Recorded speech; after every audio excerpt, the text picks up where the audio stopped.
আজকে তোমাদের সাথে শেয়ার করব আমি সকাল থেকে কী করি সেই যে রুটিনটা। ঠিক আছে, হ্যালো এভরিওয়ান, আমি শম্পা আবার চলে এসেছি নতুন একটা ব্লগ তোমাদের সাথে শেয়ার করতে। তো আমার ব্লগগুলি তোমাদের কেমন লাগে অবশ্যই কিন্তু কমেন্টে জানাতে ভুলবেন। তো এই দিনটা ছিল কিন্তু বুধবারের দিন, আর সেই দিন কিন্তু আমার ছেলের স্কুল ছিল, কিন্তু আমার বড়ের শরীর খারাপ জন্য স্কুলটা কিন্তু আমরা যাইনি। তো ঘুম থেকে উঠে তো বাসি কাজ থাকে সকলেরই, জানোই সবাই। তো আমার সেই কাজটা হয়ে গেছে, তারপরে কিন্তু আমি কাপড় ছেড়ে নিয়েছি।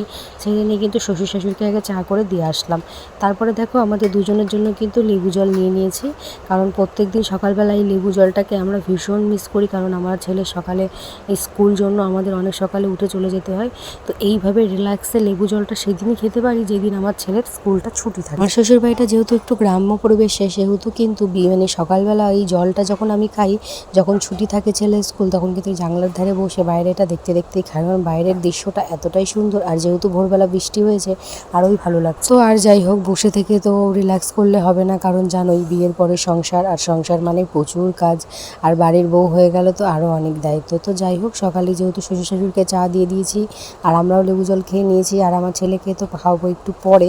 তো আগে আমি এই জন্য বিছানাটা পরিষ্কার করে নিচ্ছি। সকালে আমি যখন উঠি তখন তো আমার বর আর ছেলে ওঠে না, এই জন্য কিন্তু আমি ওরা ওঠার পরে বিছানাটা পরিষ্কার করি।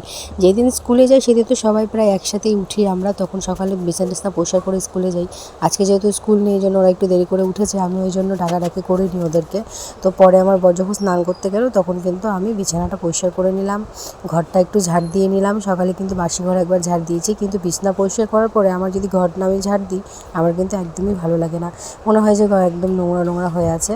তো নোংরা একটুকু ছিল না, কিন্তু ওটা একটা আমার অভ্যাস। তাই এইদিকে ছেলে বায়না করেছে যে ম্যাগি ভাজা খাবে। এই ম্যাগিটা কিন্তু আমি বেশিরভাগ সময় ইগনোর করি, আর যেহেতু ছেলে আজকে স্কুল যায়নি, বাড়িতেই ছিল, সেহেতু কিন্তু এই ম্যাগি ভাজাটা করে দিলাম, কারণ ওর কিছুদিন ধরে অনেকটাই শরীর খারাপ ছিল আর কিছুই খেতে চাচ্ছিল না। তো এখন জ্বর থেকে উঠেছে, এটা ওটা একটু খেতে ইচ্ছা করে, এই জন্য করে দিলাম। তারপরে আবার আমাদের জন্য একটু চা করে নিয়ে আসলাম। জানো তো, এই দুধ চাটা না আমরা ভীষণ ভালোবাসি, কিন্তু খেতে পারি না, আমাদের দুজনের প্রচুর সমস্যা হয়। তো আজকে সকালে আমি অনেকটাই বরকে রিকোয়েস্ট করে বলে দুধ চাটা করেছি, ও একদমই খেতে চায় না। তারপরে আর কি বর তারপরে দোকান চলে গেল খেয়ে, আর এইদিকে আমি কিন্তু দুপুরবেলা চান খাওয়া হয়ে গেছে, সব কাজ হয়ে গেছে। তারপরে একটু গাছেরই পেয়ারা নিয়ে বসেছিলাম।